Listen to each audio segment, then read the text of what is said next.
Nick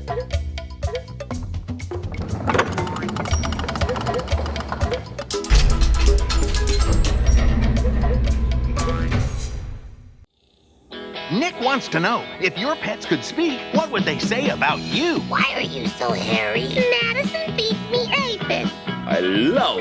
And what would they say about you and Nickelodeon? We prefer the animal shows. We like Flipper. I wish Timmy would turn up the volume so I could hear through my shell. After Billy watches Guts, we take brisk walks. Usually in a good mood after watching Nick. Nickelodeon, tuned into kids and their pets too.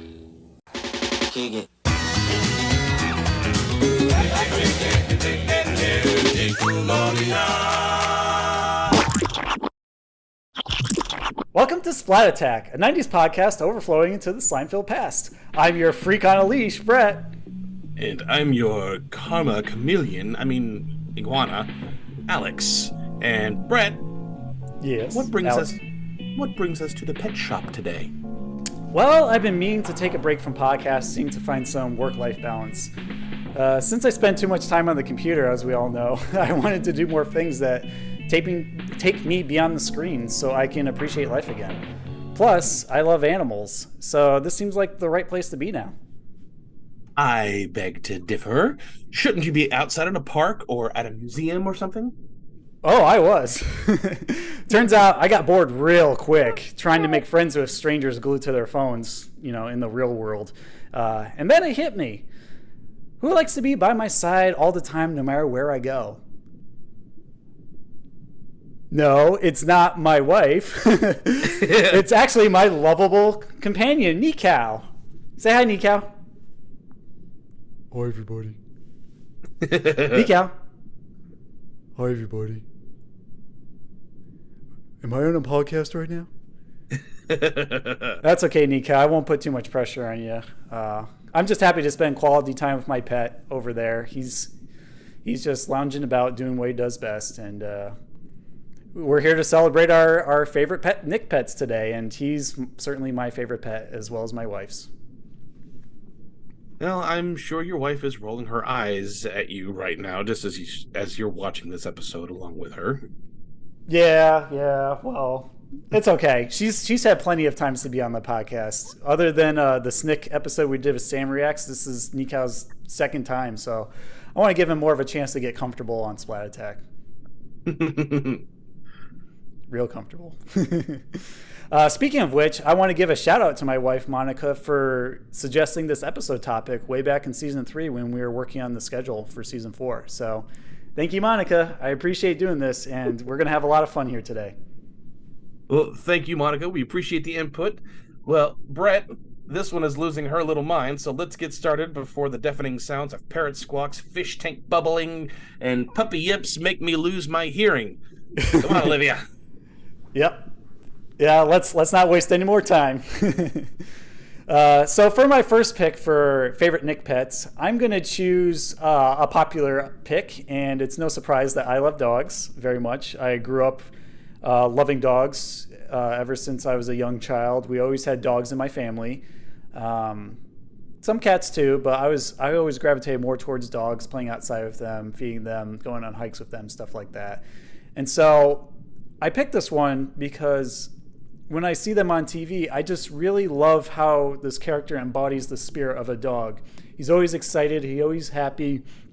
He's always there to be by his owner's side, through and through, even if he does get himself into a few hairy situations throughout the course of this show.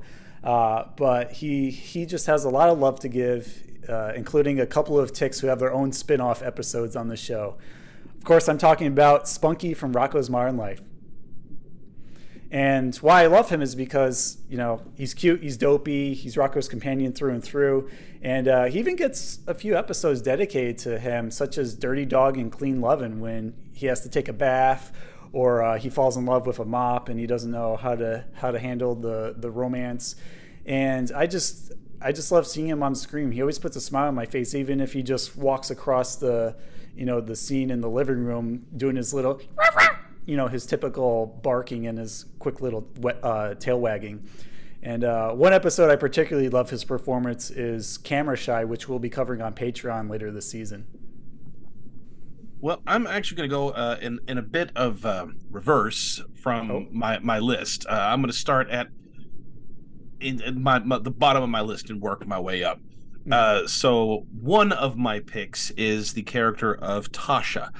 And a lot of 90s Nick fans are probably not going to remember who Tasha was, because this was technically not a Nickelodeon original, but it was a re-syndicated show that came on Nickelodeon in the 90s. And it was from Land of the Lost. Wow. And Tasha was a dinosaur. She was how do you pronounce it? I got to look it up again because I can't ever say the name of this dinosaur right. She was a Snuffleupagus. I've never heard of that dinosaur type. But the show is always, this family time traveled and end up in dinosaur times, and they're trying to survive, and they came across this like caveman type character who helps them out, but they also ended up there when an egg had hatched, and that became Tasha, and she was a pet dinosaur to the family.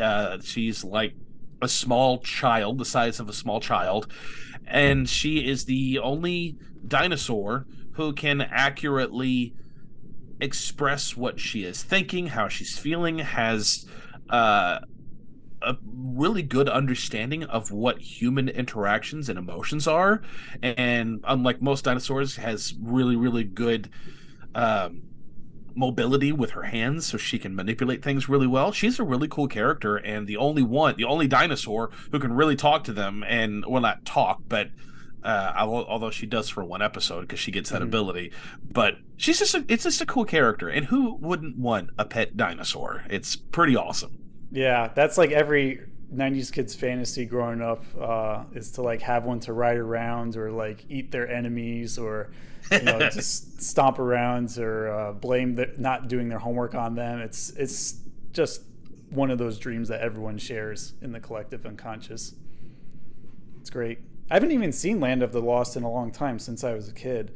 But if you're able to find footage of that, definitely show it here so that people can get an idea of what the pet looks like and some of her mannerisms.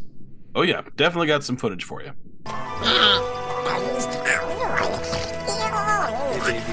Aren't you glad we have Tasha? She gave you the idea. Yeah, Tasha, you're okay for a dinosaur. Well, my next pick should come as no surprise because he's right behind me. I'm talking about Pork Chop the dog from Doug, of course, and I feel like that anything I say about him doesn't do him justice, because he's just like he embodies the term man's best friend through and through. Like, he's got a great personality. He's got a little bit of anthropomorphism to him, so that he stands on his own two legs.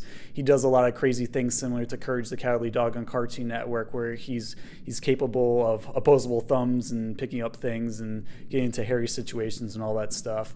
And I just love him because he's always there for Doug and Skeeter, and really any of his friends when they're in a pinch. Like, the Christmas episode immediately comes to mind, how he saved BB from the thin ice without a second thought. And even though everyone was against him for most of the episode, which I dislike, I still appreciate that they are able to come around and come to their senses and realize that he has a heart of gold through and through. And some particular episodes that come to mind for me when thinking of Pork Chop's like finest moments involve Doug's dog's date, where he like gets all dressed up to go on a date, and then he finds out that another dog, like some sort of bulldog type thing, is dating this pink dog with like blonde hair that he fell in love with. And then Doug's pet capades, of course, where he competes in like a local Bluffington pet contest. It's like a talent show, and he ends up doing the "I'm a dog, you're a dog, everybody do the doggy rap," which I really love.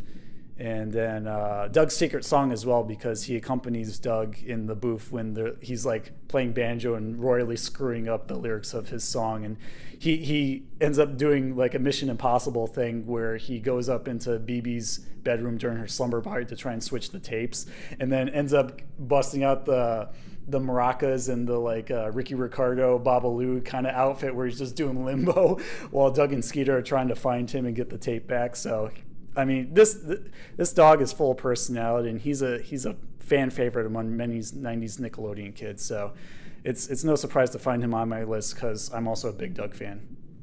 Well, my next pet up, and I will have a lot to say. Well, I should say I will have very much the same sentiments that you have for later in the countdown. But my next pet up is Oscar. And this is another one that a lot of 90s Nick fans are going to have a bit difficult time remembering, unless you are a diehard fan of Secret World of Alex Mack, because there's a few out there who are diehard fans, and they'll know exactly who Oscar is. Oscar was a chimpanzee, and yes, and he was one that the plant ended up doing experimentation on, and he drank handfuls of the GC-161 that gave Alex Mack her powers, and the chimpanzee got all of the same powers that Alex Mack does: telekinesis, zapping with the fingers, and morphing into the liquid metal, the Capri Sun look. And the main episode, I mean, he's only on a couple of episodes, but I mean, it's just a chimpanzee who gets loose and is now an animal with Alex Mack's powers that could do anything. But the thing I like so much about it is not so much the chimpanzee, but more Dave. Yes, because he befriends the chimp. Yes, for those who don't remember, Dave was the truck driver who accidentally gave Alex Mack her powers in the very first episode, and he's a bumbling buffoon with a heart of gold. And as Brett had said, he befriends the Oscar and takes him home and takes care of him at his home, as opposed to taking him back to the plant because they're just going to mistreat him there. And we don't see. I think we see Oscar again in the very last episode, where we still see that Dave is still taking care of Oscar. But watching the two of them just be together in his tiny little home, and they're both happy. It's kind of adorable. And yes, it'd be awesome to have a dinosaur as a pet, but to have a chimpanzee with Alex Mack's powers, that slightly trumps it with me. That's a pretty awesome concept. Yeah, he's very laid back too. I really appreciate their relationship throughout the show, even if it doesn't really like escalate to anything as serious as Alex Mack's story arc. Yes, I mean I think that episode was just a Christmas episode. The gift. Yeah. Yep. And it was a very good episode.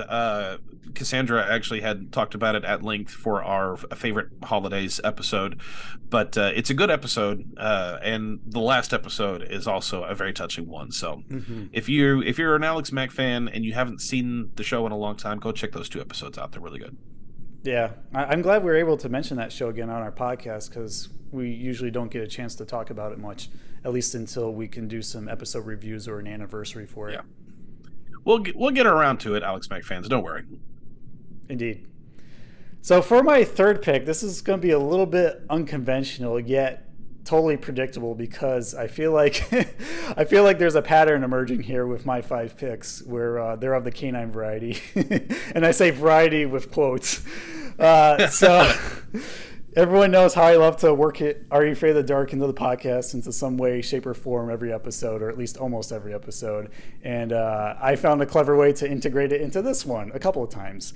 So for those who remember this episode, it's a very divisive one. Some people love it, some people don't get it. I personally hated it as a kid, but I learned to love it when I understood what the director was going for, which was Ron Oliver, one of the more prominent ones of the horror anthology. And this is from The Tale of the Full Moon, one of Frank's stories, and it's Gordon the Werewolf. And what's interesting about him is that he starts out to be a villain because Jed and his friend Huey are looking for they're trying to solve a mystery of why all the cats in the neighborhood have gone missing. And they go through great lengths to try and figure it out so that they can earn enough money for Jed to buy a dog, because he's always wanted a pet dog, but his mother wouldn't let him get one. And then it turns out that when Jed's mother falls in love with the man across the street, Mr. Ankers, he has a twin brother that suffers from lycanthropy, which makes him a werewolf, and his name's Gordon.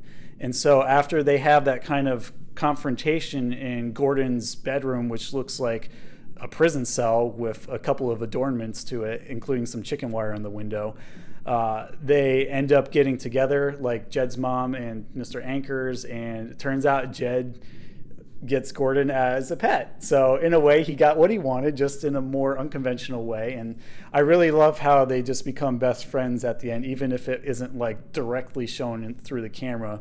But they're having this barbecue in the backyard, and they're celebrating like an anniversary or something, and they're wearing Hawaiian shirts and all, like a typical 1950s block party. And Jed throws like this weird gnawed like human leg. I can't really tell. It's very strange, but it looks like it's some sort of gnawed leg of an animal, and he ends up catching it in the front of the full moon, and we see Gordon's claw like holding it up with like the Hawaiian shirt sleeve beneath it. And I really love the imagery. I really love the character and how he looks, and how he was just misunderstood. He wasn't necessarily a villain, and he just happens to have an appetite for cats because he doesn't know what else to eat that his brother won't feed him. So I know, a little bit different, but I think if you like the episode, you'll understand why I like him as a pet. Yeah, that's a fun episode. That's probably one of the more fun Are You Afraid of the Dark episodes in the series, because it starts really serious and then goes into campy, and it's fun. I really like that one. Yeah, especially in season 2 when the episodes get a little bit heavier towards the end with the twists and like the subject matter. This is like a breath of fresh air in between some of the more serious ones. Yeah, it's a nice change of pace. Indeed. My third pick, we are venturing out of some of the more obscure ones and probably into one of the more popular. Well, it's not probably. It is one of the more popular ones, because we are going into Nick Jr. territory. And of course, if we're going to be talking our favorite pets and we're going to Nick Jr., you've got to have. Yep. You've got to have Blue. You can't. I had said before how as a kid I just wasn't into Blue's Clues, but again, I was too old for it. I was not the target demographic at the time, but ironically, it was Steve's insistence to get the audience engaged that was really annoying to me as a kid. The character of Blue, I always found adorable. And even now, going back and watching it again as an adult and appreciating it far more as an adult, especially now that I have little ones myself, Blue is such a cute character. And I remember how frustrated I was when I found out that Blue was a girl. Because Blue, the dog is blue, and you expect, and typically blue is a boy's color, like you had said. So everyone I knew always associated that blue was a boy, and it was a girl. But that took me quite a bit to have to adjust to, because he never says her or she. It's always Blue. Have you seen Blue, my puppy? But Blue's always playing, always cheerful, always happy to do just about everything. You hardly ever see the dog sad. I don't think Blue's ever really gotten sad throughout the whole run. Maybe a little tired, or I think they might have done a sick episode at one point, so it was a little weak. But he was a little weak. She was a little weak, but. Blue has always just been a happy, jovial, easygoing, dancing, game-playing puppy, and how can you not like that? Yeah, that's a great pick, and I would have put her on my list too if I thought Nick Jr. was game, because I grew up watching that show with my sister, and especially my younger brother, who's 8 years younger than me, and we really loved how the character made it fun to like go through Steve's house and find the clues and see all the different activities that we could replicate at home, like I don't know, baking cookies or like finger painting and stuff like that. And I think later on they added a few more dog characters, like Magenta, her friend, and then like this green dog with more rounded ears. I forgot his or her name, but it's nice that they build up the community of characters and especially the pets too, so that she feels like she has a fully lived in world where Steve lives. Yeah. Cool. Well, my fourth pick, man, we're just running right through these really quick. This might be the shortest episode we've ever done. That's all right. My fourth pick is a little bit of a deeper cut as well, in addition to the Are You Afraid of the Dark one, but it comes from a Nicktoon. And the reason why I picked this one is because when I first saw the episode growing up in 1994, I absolutely fell in love with this character when I saw it on TV. It's from Auto Monsters, and it's from the episode Puppy Chow. And her name is Fungus, but her name that was given to her by her human owners is Daffodil. So Daffodil/Fungus is my fourth pick. And she is a Labrador bark and bite, as Belina classifies her, and runs into Ickis during a late night scare in the suburbs in the episode.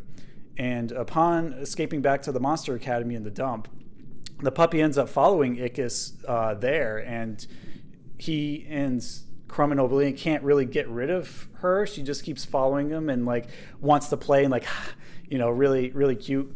And they decide, well, what can we do? Let's keep her. And Ickis decides to like make her his pet, and they squabble a bit, him and Obelina, about what the dog should be named. He wants Fungus, she wants Pustule, but Obelina finds the dog more of a nuisance and a burden because of the responsibility of taking care of a pet, which is, something to consider from a more logical standpoint. But Ickis is all about just having fun and playing with the dog, like throwing a trash can lid frisbees and that sort of thing, and rolling around in the mud together.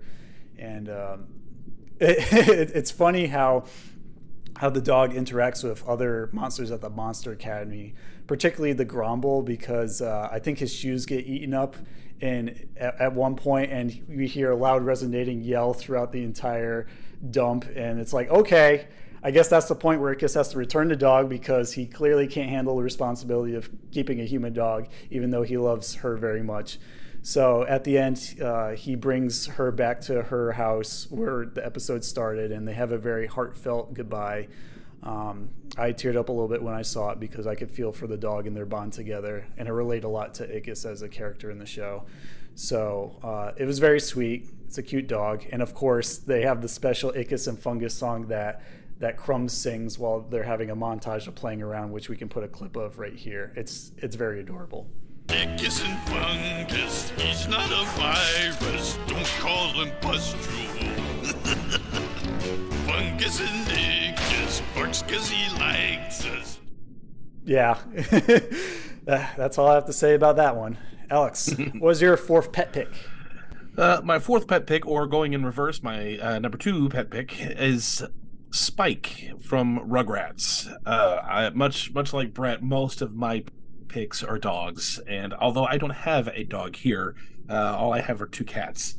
But there's far more cooler dog characters on Nickelodeon than there is cats.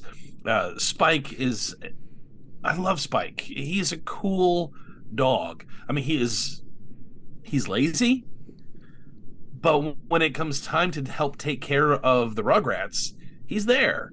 I think outside of the little toddler's world, Spike is the only character who really understands that they know what they're doing, and he's there to support in any adventure that they get themselves into. Spike is a better parent than Stu and Dee Dee. But I mean, he's there. He helps protect after a big dog. He helps protect against Angelica's cat. He looks after them constantly. Vigilant watcher, even though often you wouldn't think so because he's always sleeping. But it's a good dog, and I love the design for him. If I ever had a big dog, I'm not much of a big dog person. I'm more of a small dog person. But if I ever had a big dog, I would want a Spike. Yeah, I wonder what type of breed he is. If he's like a made-up breed or something based on a real one. Nico, have you ever seen Spike on Rugrats before? Well, I think I saw Rugrats once or twice, but I don't know who he is or what he does. he does that, Nico. That's exactly what he does. Oh, he likes sleeping like me? Yes. I guess he's cool then. Yeah, that's another great pick. I might end up mentioning him later in my list too. But yeah, he's always there for Tommy and even the babies too, like to transport them around or protect them from dangers. And we even get to see him in the All Grown Up spinoff later on when that shows up in, I think, the early 2000s. Yep. And he's there. He's a little bit heavier, a little bit slower, a little bit older. I feel bad for him, but at least he's still alive and kicking because as far as I know, Grandpa Lou's nowhere to be found, which might mean that he passed away by the time that spinoff came around. Yep. But yeah, I like Spike a lot. I'm trying to think of any... do you remember the episode Spike the Wonder Dog where it's like Oodles the talking poodle and they try to make him talk with the bow tie and the walkie-talkie? Yeah. That was a great Spike moment for me when I watched Rugrats growing up, just pretending that he could talk because as kids we want to communicate more deeply with our animals and we wish they could talk so that they could talk like us and have conversations. So that's a highlight episode for me of Spike that I can recall. Hi, I'm Doug. My master made me this collar. My master made me this collar. He is a good and smart master, and he made me this collar so that I may talk. Squirrel! Yeah, Nikai loves to chase squirrels. It's very difficult to walk him sometimes because the areas we take him on walks to go to the bathroom are littered with oak trees with fallen acorns. So as soon as he sees one, he gets super still like a statue and then like drags me through the mud just to try and chase him across the street. It's wild. What is your final pick? I think I hear a dog barking outside. I heard one too. I angered him that I didn't mention him on this podcast. Or maybe he doesn't like Spike. I don't know. My final pick is a different one because it's a pig, but it's a pig that thinks he's a dog. So in a weird way, all 5 of my picks on this list are dogs, if you want to stretch that idea. So but it's Babe. Ruff, ruff, ruff! Ruff, ruff, ruff, ruff, ruff,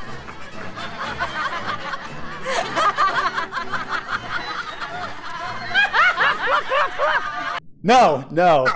Baremu.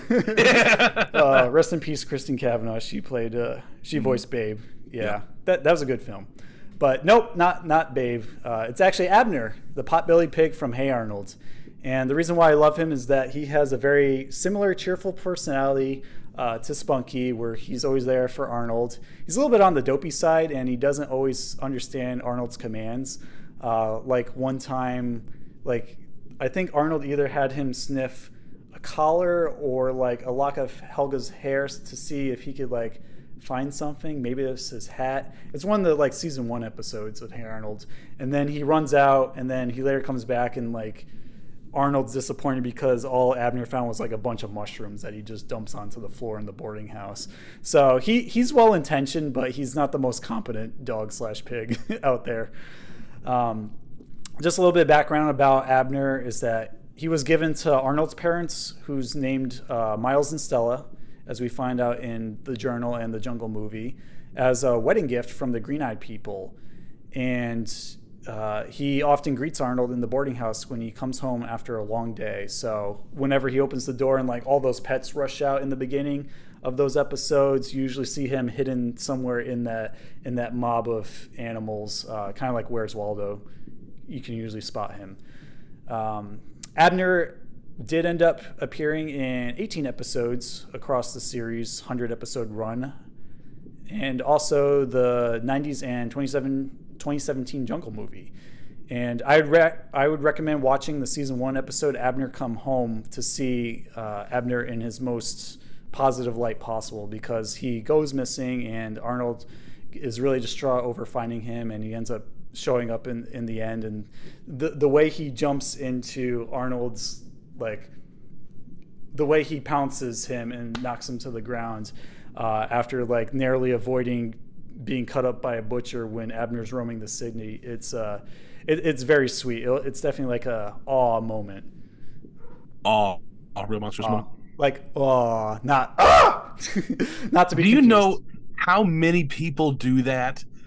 I've never. Okay, so I'm an admin over on a Nickelodeon group, and in order for them to join, one of the questions is, what is your favorite what is one of your favorite Nickelodeon shows, 90s Nickelodeon shows? And a lot of times people will answer All Real Monsters, but it's spelled AW. Like, no, it's not All Real Monsters. There's a lot of different spellings floating around there, but I have studied this to a T. I've searched multiple sources, so this is the correct way for anyone who needs to know. It's 3 A's, the first one capital, then 2 H's, and then 3 exclamation points. Yep. So it's a short burst of, real monsters. So you have to say it that way to make it correct. FYI, there's a Slimester tip for you. But I like All Real Monsters. Aw, real monsters. No, that's for like Murray in the episode Monsters Don't Dance, where he's like, oh yeah, and don't forget to buy a Murray monster. Oh boy. So what is your last pick, Alex, for your favorite Nick Pet? My favorite Nick Pet is Pork Chop. I loved Pork Chop when I was a kid. I love Pork Chop now. Pork Chop was one of the few characters that make me want to have a dog. I remember being a kid and wanting to have a dog, but I wasn't allowed to, and I was afraid of big dogs. I was very intimidated by them. But having a small dog, I can handle that. And Pork Chop is just a cool character, man. I mean, he is laid back, but he will go and do anything. I mean, he's the life of the party. Anytime he shows up, people are excited that Pork Chop is there. I mean, BB even had her own, BB had her own slumber party. Yep, we mentioned that earlier.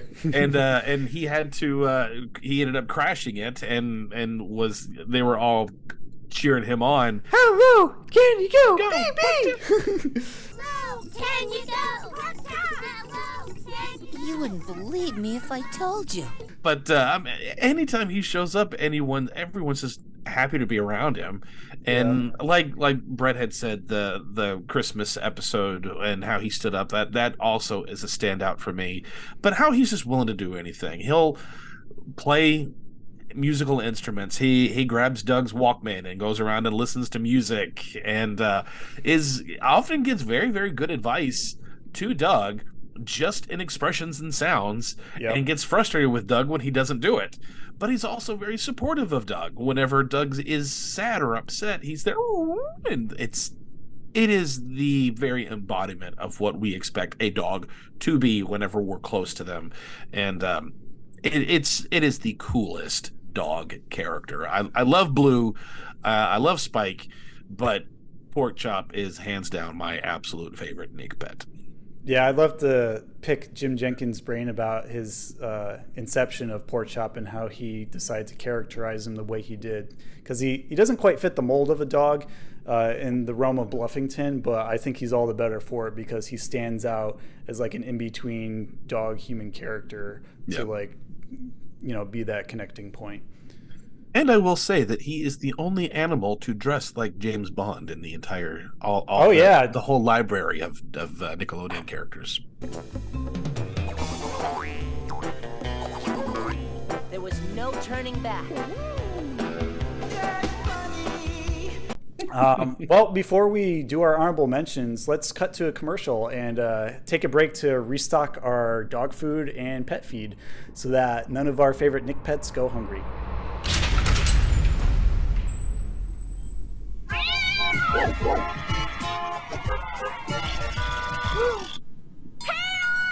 He's the star of Nick's newest Nicktoon. But what is Arnold really like?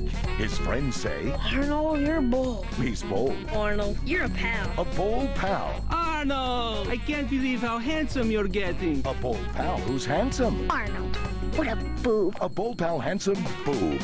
And yet, what a dreamboat. Huh? Anyway, see for yourself in 2 weeks on Hey Arnold, when you get more Nick.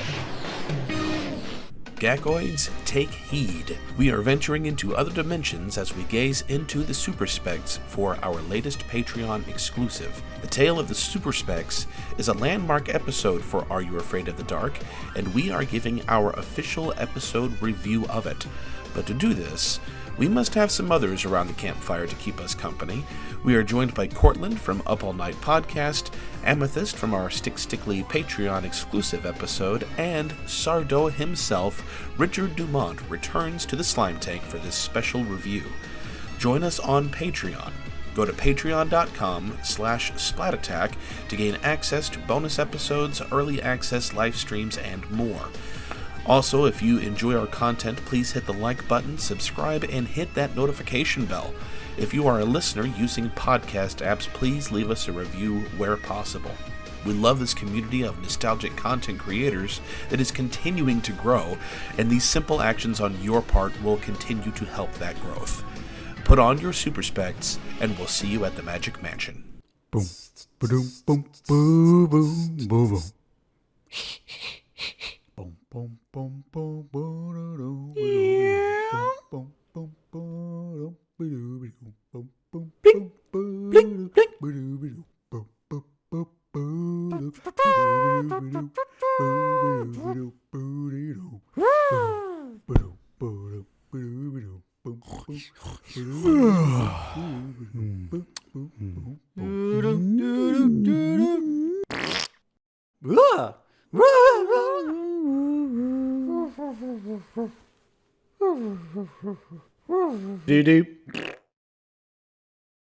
Wacky Dingo is based on a few real-life events involving Brett and his dog Nickelodeon. Other events may be fictionalized or exaggerated for comedic effect. Stay tuned to Splat Attack Podcast for more Wacky Dingo animated shorts.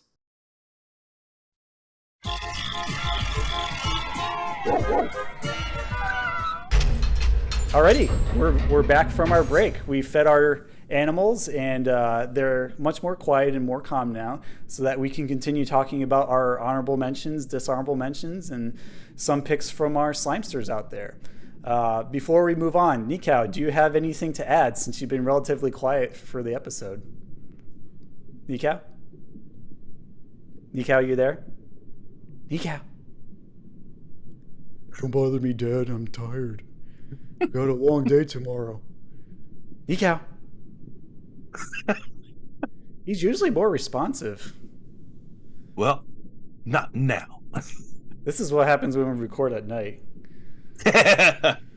Well, I'll come back to him later. Maybe he'll have an answer for me.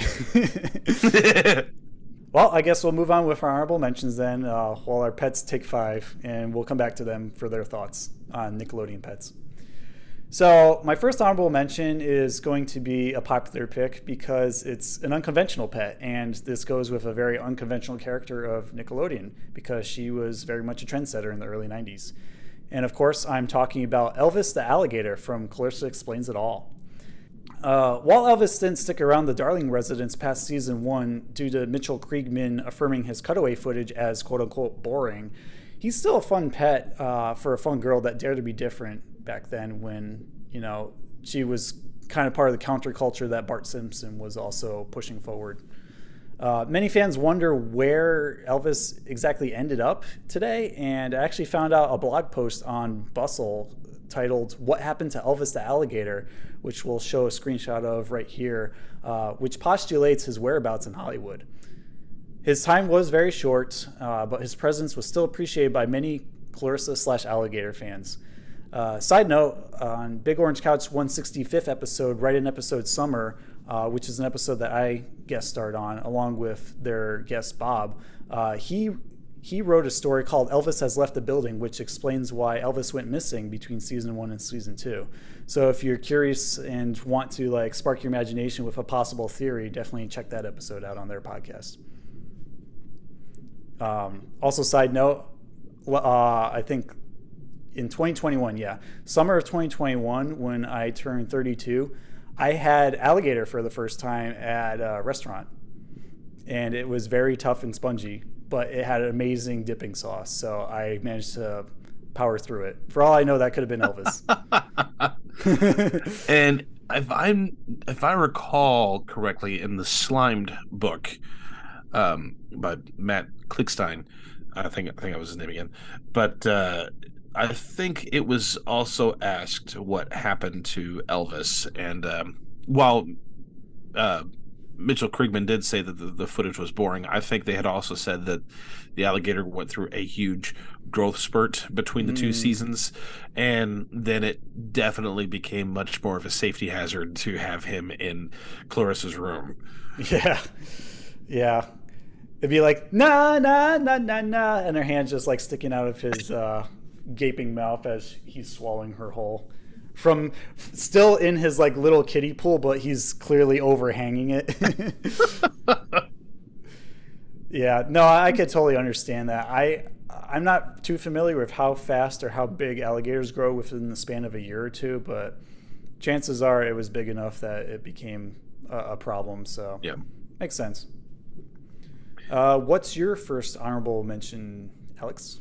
My first honorable mention is Cassie.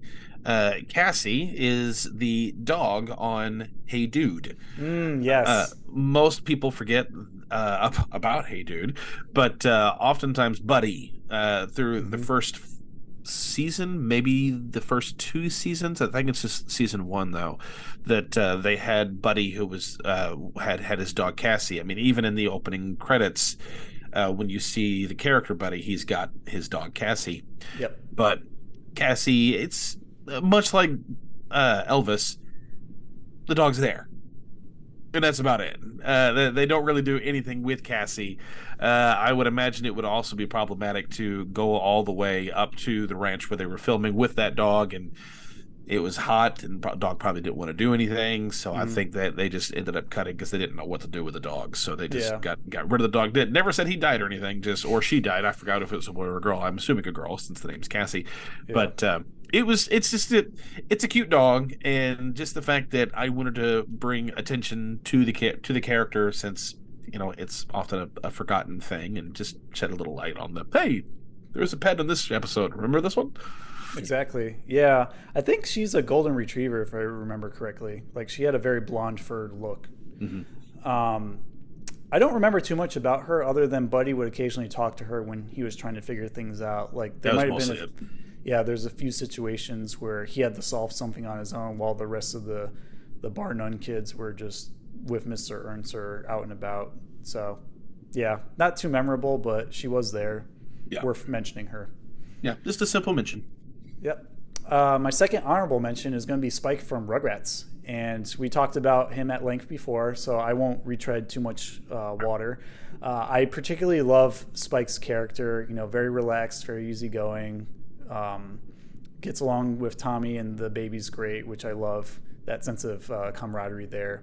And I love how Spike comes to the rescue to save Stu from a little white mouse in the monster in the garage episode, which is paired with Candy Bar Creepshow, because Stu totally overreacts by seeing this itty bitty little monster itty bitty little mouse underneath his car, and he like gets up on the hood and like freaks out, and of course Spike just jumps over everything that's holding him back. I think he jumps over a child gate and leaps into the garage and just does like one woof, and then all of a sudden the mouse scurries away, and then Stu's like, "Oh, Spike, you saved my life. How could I ever repay you? I know, I'm going to have you sleep in the bed with us tonight." And then Dee Dee's like, "Stu, maybe you can sleep at the base of the bed, above the covers."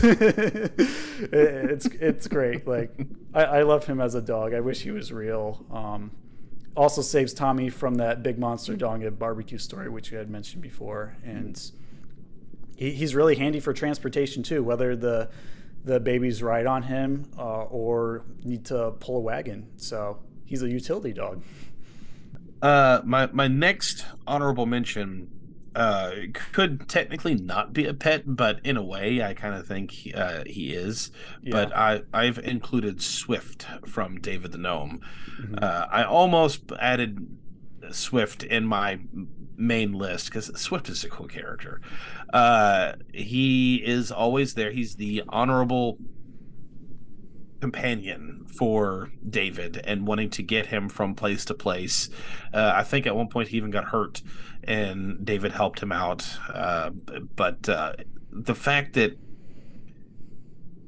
they grew so close that on the very last episode that we had made mention of in our Patreon episode, where Swift had to see, I'm not going to give spoilers, but when he had to see how the show ended with David, and we feel bad for Swift more so than what happens. Well, I mean, what happens at the end is sad and beautiful, but you feel so bad for Swift because you know how much that he loved these characters. Your heart just breaks. But then he goes full Bambi, I think, and ends up finding a companion right at the very end, which is cute. But sorry, I was going to say nothing to make you forget about the loss of your owners, like like some girl booty.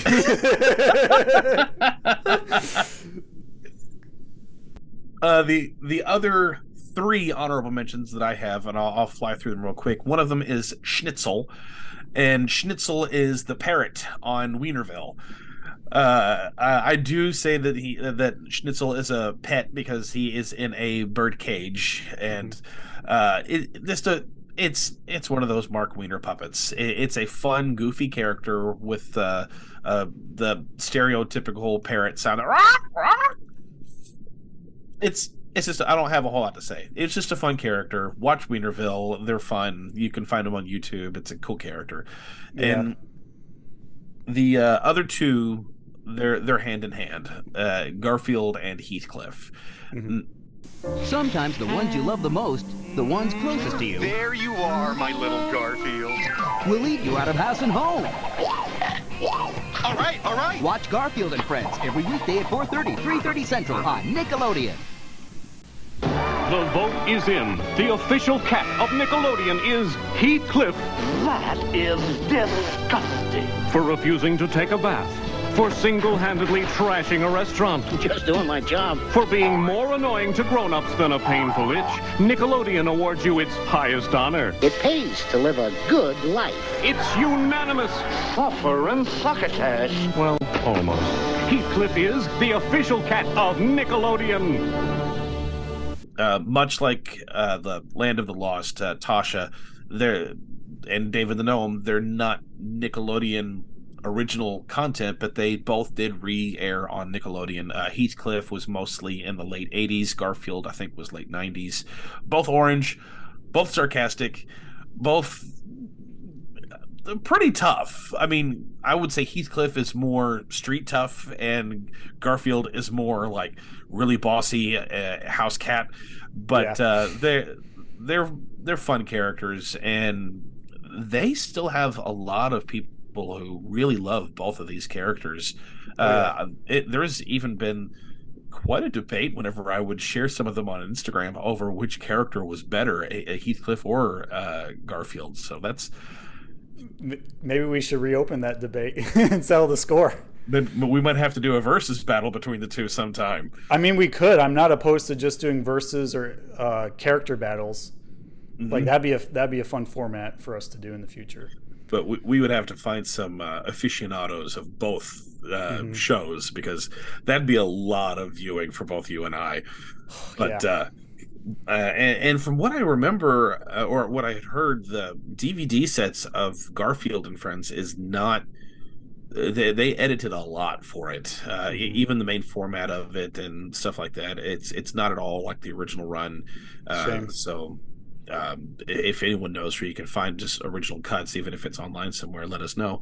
But quick honorable mention just for Garfield and Heathcliff.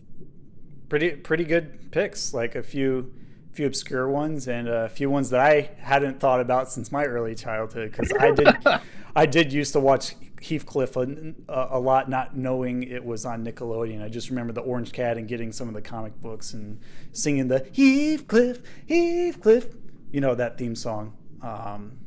I don't remember anything about the theme song. I just remember it's like that typical 80s upbeat sound that you kind of get with all kids shows.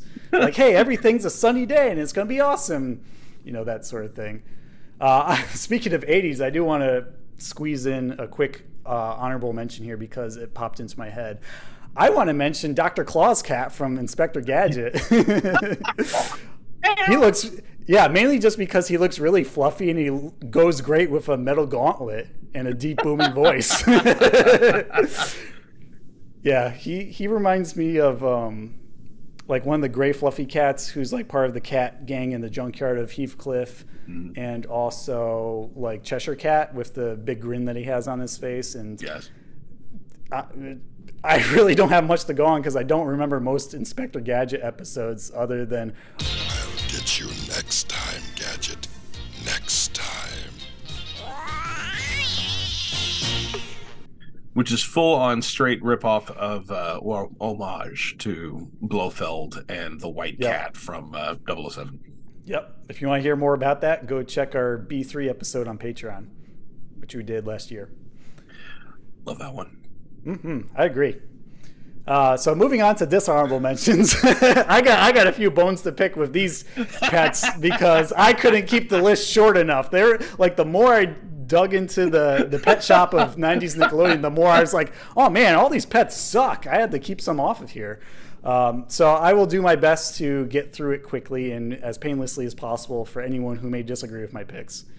So starting off, I'm going to pick Turdy the bird from Rocko's Modern Life. And the reason why is because that bird is really annoying. All it does, it just pecks everyone who's not Filbert in the show, particularly Rocko, and causes a ruckus. He even destroys the scaffolding of his house, and it the top floor crashes onto the bottom floor, and then it causes that strange monkey guy to constantly bug Rocko, and Heifer ended up sitting on him, causing him to die, which good riddance. He was an annoying pet. But then they have to go through a whole ritual of climbing up into a cloud 100 stories above Filbert's trailer to do a proper burial, and then of course the ladders fall down and they all fall. So the only good thing about Turdy on the Bye Bye Birdie episode of Rocko is the fact that he's dressing up in shades and swim trunks on a surfboard on the record. So he's Surfing Bird from that song The Trashman, and he's just spinning around the record while Heifer's looking at him in the cage, just wanting to be alive, just wanting him to be alive and pretend that he didn't sit on him and suffocate him with his big butt.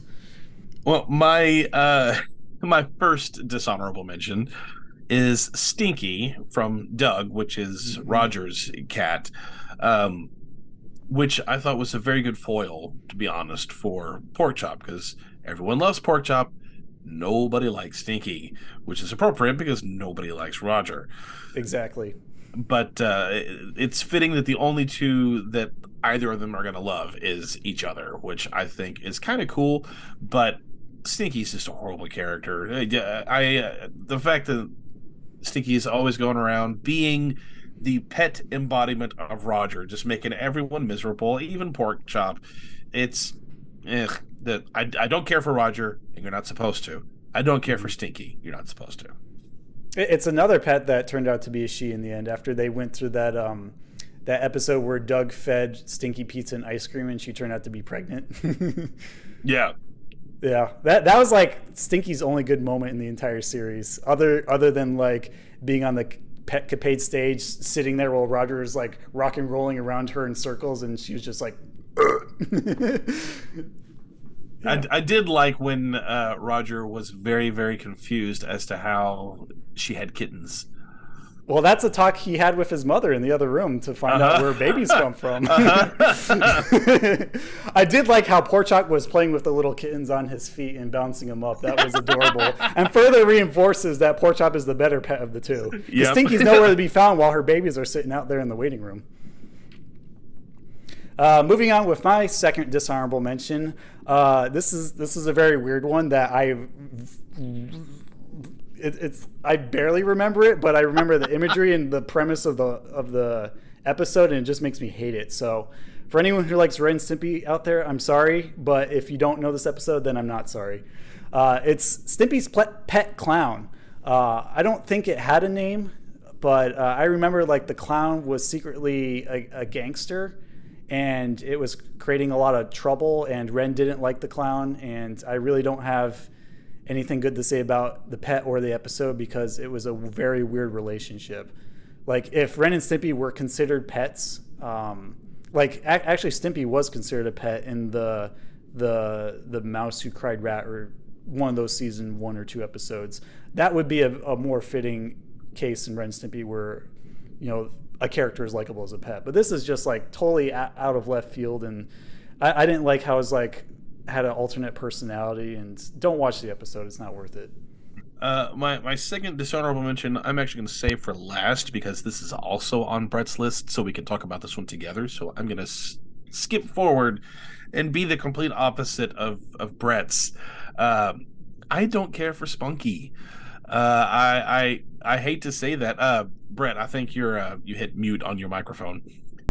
Yeah, I There keep you go. bumping into it because I'm so flustered by the dishonorable mentions. I'm sorry to say, but Yeah. I remember again. I loved pork chop, and then Spunky just made me not want a dog. Why? Because he's too dumb. I just didn't understand it when I was a kid, and I couldn't understand why this dog would be so gross.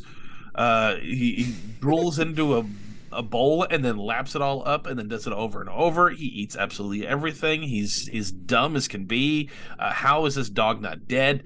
As a kid, I didn't understand it, and now as an adult, I'm like, okay, but that's about it. It's okay. I don't latch onto the character, but then after playing the video game, where the whole game you're protecting the dog, I'm like, okay, just the game alone, you are now on the dishonorable mention list. Spunky's Dangerous Day is the gift that keeps on giving. That and SNES Guts. Oh my gosh. Seventh Circle of Hell. Welcome to the video game library. Play, Marco. Yeah, I mean, I can understand where you're coming from. Spunky is a gross dog and a dumb dog, but I'm coming from the cuteness factor and how he's loyal and reliable, and he cares about his owner, even if he is the one that often gets himself into hairy situations, like being frozen in a block of ice and captured by a peg-legged pelican at the beach. So at least he serves some purpose than just a background character. And also, if you all remember, I hadn't seen Rocco since I was a kid. And even on the last episode that we just talked about on the Ren and Stimpy and All Real Monsters, and we brought up the Fortune Cookies episode, I remember some of it, but the only episodes I really remember are the ones that I had to study in preparation for our podcast. So I haven't seen all of Rocco's Modern Life since I was a kid, and I'm looking forward to watching more. So much like Blue's Clues, how it grew on me when I got older, I'm sure I will grow to love Spunky more, but I'm still riding the pain from that SNES game, so he's going to be there for a while till he can redeem himself in some of our future episodes. Yeah. I'm sure we're going to rank Rocco's Modern Life season by season down the road, so at least that'll give you a chance to warm up to him and see him in more instances than just being an annoying escort mission. By the way, escort missions suck. That one's for you, Max, from Ready to Retro. Yeah. Okay, moving on to my third dishonorable mention. I'm going to be super quick with this one because we're actually spending a lot of time bashing pets here. This is Herb the Snake from My Brother and Me from the episode A Stranger Among Us, and I didn't like him just because he didn't really do anything. He sat in a box. He hung out on a bunch of carpet in Dee Dee's room and Roger's office. He rapped on Dee Dee's legs, sorta. He allegedly ate Duchess the rabbit off screen, and that's about it. Very, very boring snake. And when I see a snake on screen, I want to see carnage. I don't want to see implied murder or just gently wrapping around someone's leg like they're trying to hug him. I mean, I've interacted with a snake in real life growing up. I remember this one time, Charlie horse, where we had a Cub Scout meeting at our elementary school. That's not a pet. And we were having like some sort of show and tell of the local pet shop. And I remember they were like allowing the Cub Scouts to go up and like have the different pets put on them to see what it was like to interact with them. Whereas like an iguana or a parrot or like a small dog or something to that extent. And of course, being the kid that I was who loved monsters and creatures of all sorts, I picked the boa constrictor, which is like this big around body-wise and like 10 foot long. I had him wrapped around my neck like a vest, and I was like, wow, this is cool, but also his scales feel weird and tingly on my neck and shoulders, and I really hope he doesn't bite me. Luckily, I was able to hold on to him for like 10 seconds before the pet shop owner took him off my shoulders. But that was my interaction with a pet snake, and I enjoy it. It was a rush.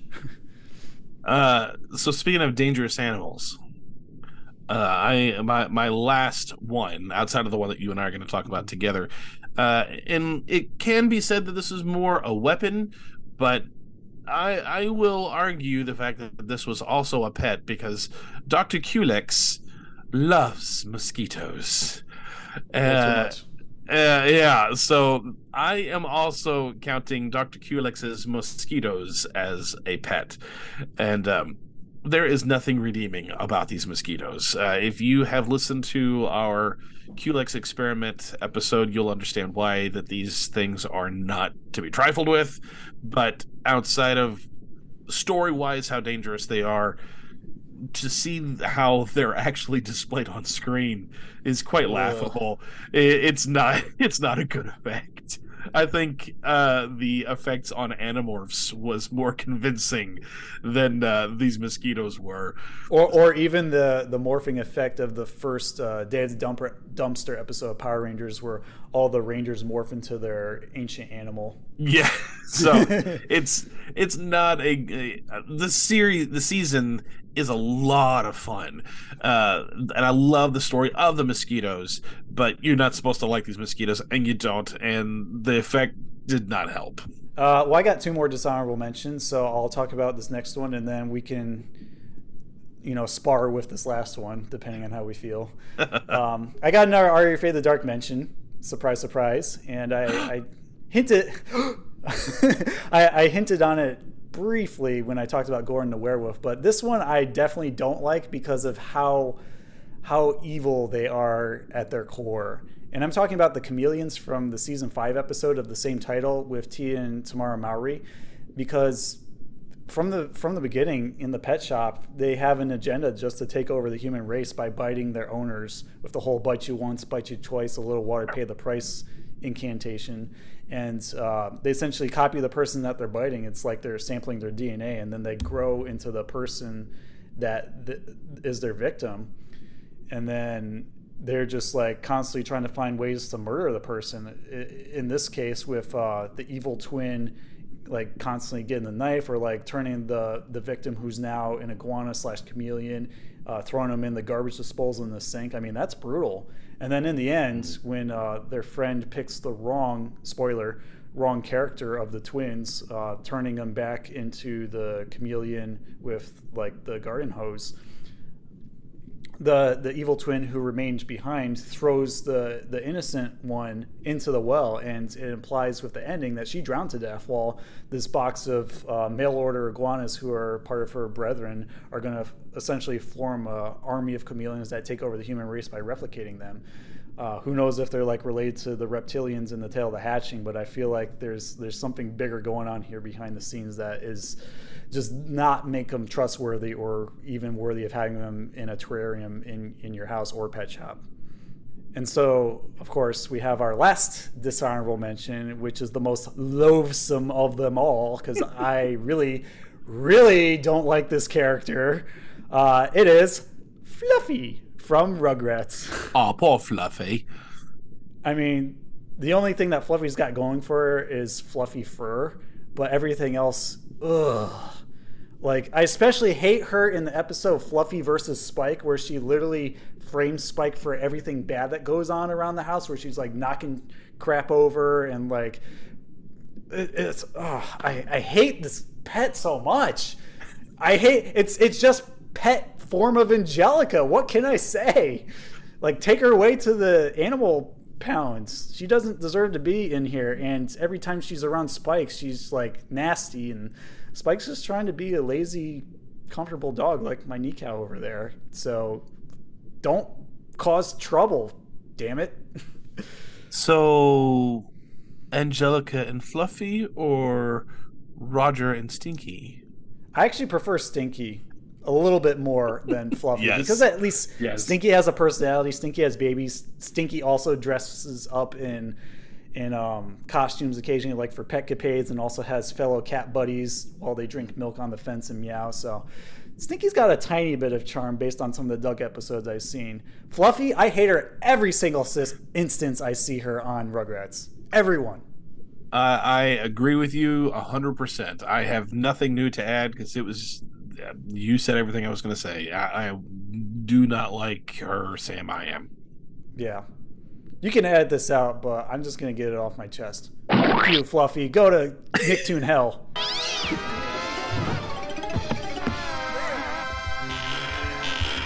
Okay, Nikau. Now that I've talked about all my favorite and non-favorite Nick pets, do you have anything to add, Nikau? What? We're doing a podcast episode? I thought you were going to give me my midnight snack from Pork Chop's house. Well, Nikau, I mean, I already fed you earlier, so what do you want me to do? Don't talk to me until tomorrow morning when I have to go out to poop again.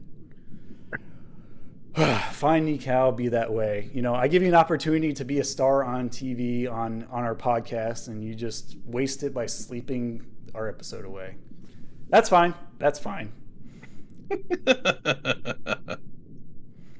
Oh, well. Personal issues aside, we're actually going to move on to our next segment, which is Shout Out Your Lungs Out, a fan favorite.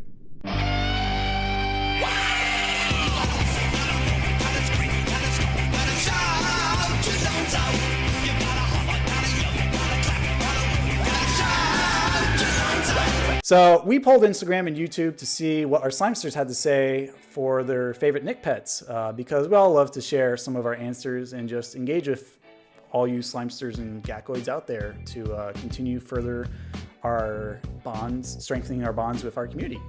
So here's what the following Slimesters and Gackoids have to say.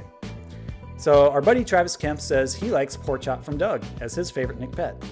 Great choice. We agree with you. Bree, who's from the Like Goosebumps But Only with Breakdancing podcast, definitely goes with Spunky. I also like that choice. Manny, who's our buddy who's helping us behind the scenes on this podcast, he also likes Pork Chop. Adam English definitely likes Spike from Rugrats. Who wouldn't want him as their dog? Smiley face. Yeah, he's a great dog for sure. Ryan Smiga, who's one of our patrons, likes Ren Hoek, and I thought that was an interesting choice because I don't necessarily consider him a pet, but he is a Chihuahua after all. He just doesn't have an owner. Take with that what you will.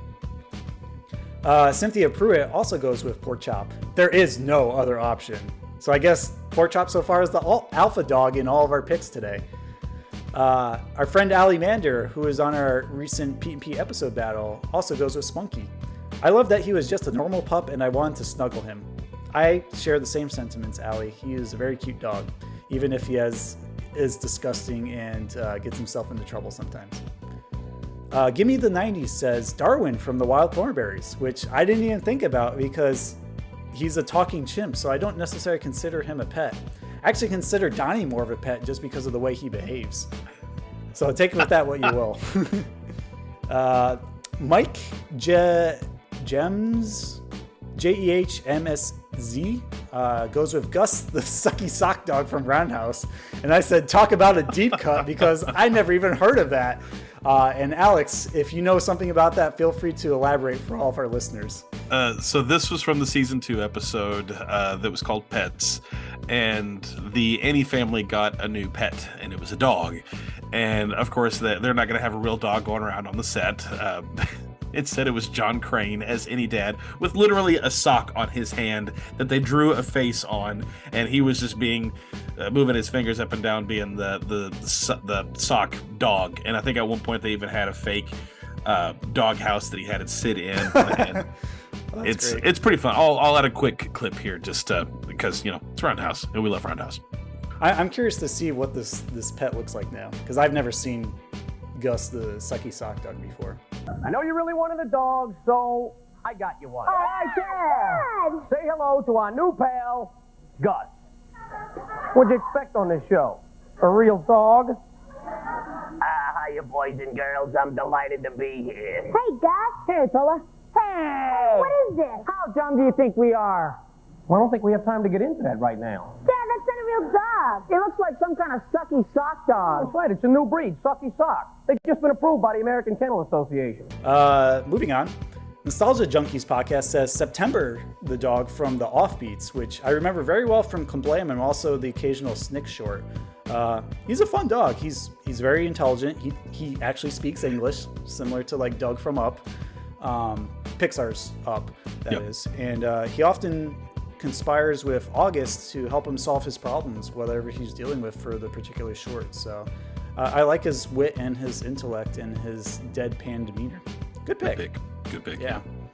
Ben Bink 888 also likes Spike, the dog from Rugrats, which we agree. He's a lovable dog. Our friend Catherine Jersey goes with Pork Chop with an exclamation point. Yeah, he's a great dog. Monica, my wife, and also the person who suggested this topic, goes with Pork Chop and Spunky, which love both of those dogs. Yeah, those are very popular picks today, it seems.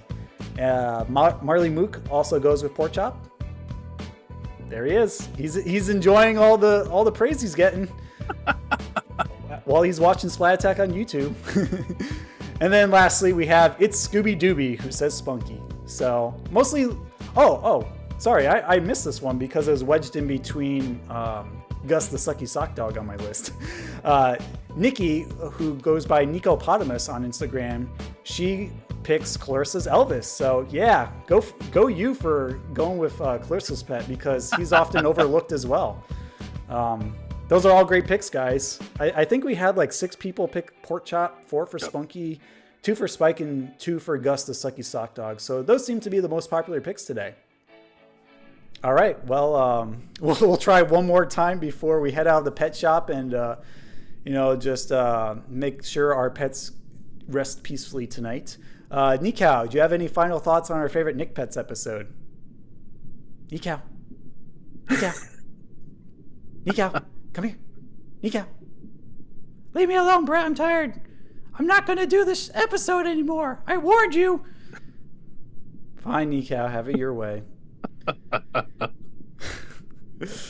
Alex, any final thoughts before we head out? No, I have no final thoughts.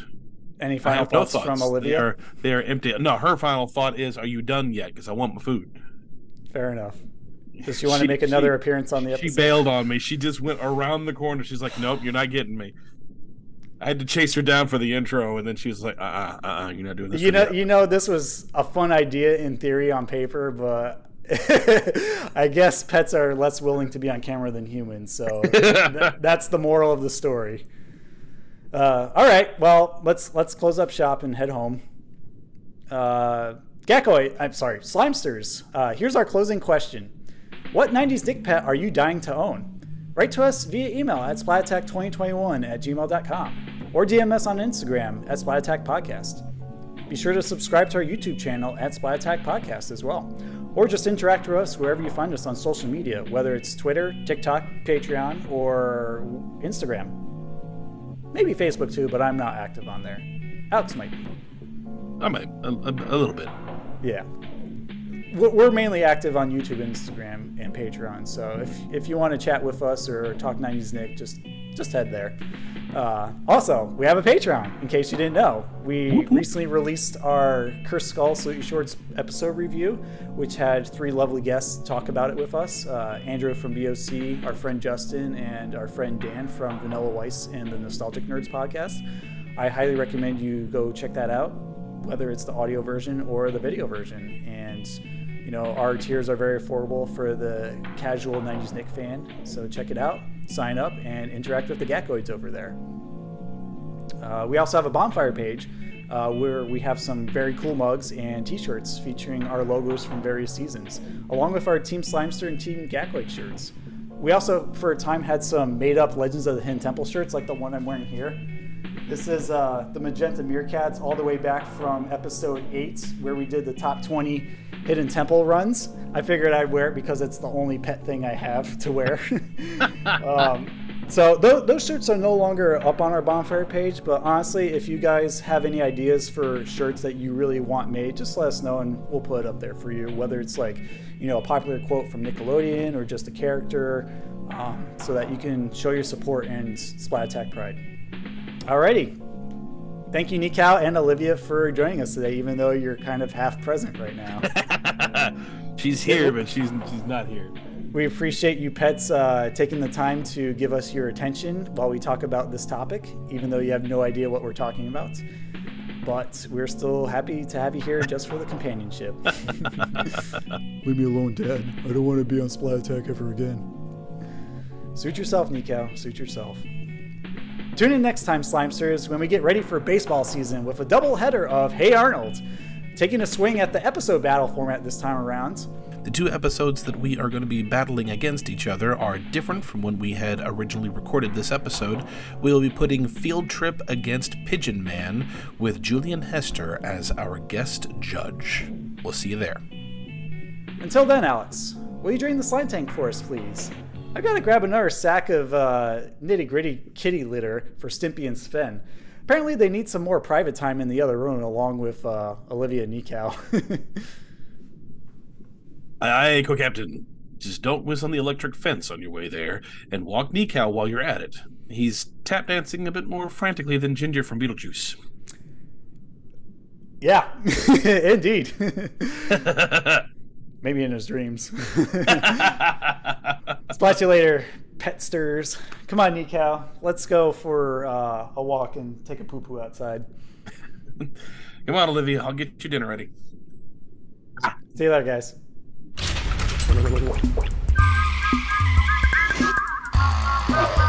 the theme song and roll the credits. I reckon it's time for me to go. I'm glad that's over. Now for a peaceful night's sleep. Well, that does it for now. Yeah, we gotta catch a train. Since I'm going home, you can't my arts and crafts project. It's a tweezer holder. All right, guys. Let's go for it. How long have we been away? See you soon. Thanks for watching. Bye-bye. Ficus and fungus, he's not a virus. Don't call him pustule. I'm a dog. You're a dog. Everybody do the dog. But you're gonna do the dog all day long. Doberman Pinscher, Beagle Pekingese, Corgi Collie Bulldog, Great Pyrenees. Hey, Uncle Stu, it's me, Spike. I did a doodle on the carpet. You better clean it up. Not again. All right, Spike, I'll be right there. Hey, wait a minute. You can't talk your dog.